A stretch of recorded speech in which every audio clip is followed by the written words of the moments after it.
For more on what we just heard, let's bring in our international affairs editor, Philip Turle. Welcome. Hello again. Can we just start by clarifying why Rutte is holding this press conference and who the intended audience is for what he's saying? This is taking place as discussions are being held in Moscow between the Americans and the Russians. Steve Witkoff, the special envoy, is there to meet Vladimir Putin to discuss the American peace proposal for Ukraine. We don't know exactly what is in this peace proposal.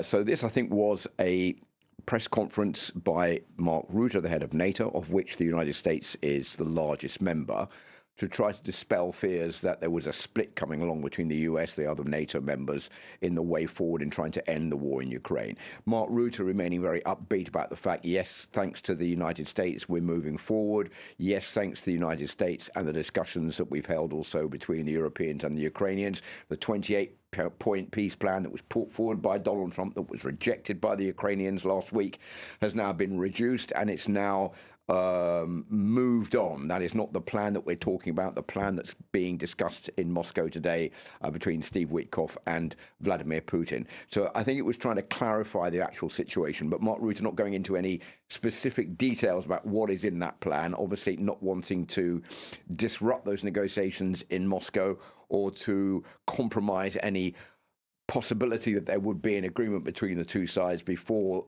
Steve Witkoff comes back and says, yes, I did get on with Vladimir Putin, or no, I didn't get on with Vladimir Putin. Yes, we have an agreement, or no, we don't have an agreement. Mm-hmm. Now, I heard him there saying he expects more contributions to Ukraine from NATO allies. This is, money, technical support, intelligence. I mean, a lot donated, given by NATO countries to Ukraine. Also, a lot of mirroring of President Zelensky's language as well, talking about wanting a just and lasting peace. What else stood out to you? Yeah, I think the underlining message here was that we're right in the middle of a very difficult situation. It has got to come to an end. He was saying, 20,000 Russians are dying every month. It's a meat grinder. This is something that Vladimir Putin is responsible for. He described the attacks by the Russians as crazy.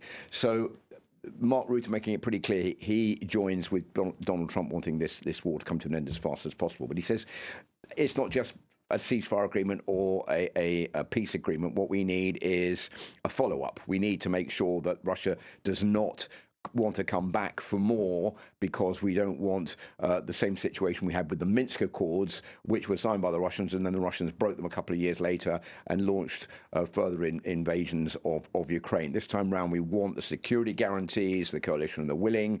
We want them to be backed by the United States. All of this has got to be in place, plus there's got to be this increase in NATO spending up to 5% of GDP by each country that is a NATO member. All allies need to work together, he said, to keep Ukraine in the fight as long as possible so that it can win the war against the Russians and then keep it safe afterwards once there is a peace deal that has been signed. So an upbeat message, but a cautionary message from Mark Rutte. No specific details about what is being discussed in Moscow right now, but I think a lot of praise for the US President Donald Trump and the efforts that he's made to try to get this peace effort off the ground. And we know that the Ukrainians, that the Europeans, they're not at the table today with the Americans and the Russians in Moscow. But we're seeing Rutte speaking. We're seeing Zelensky on this kind of European tour with meeting leaders in Europe. How is Europe pushing to stay a player? How is Europe pushing to remain in the conversation?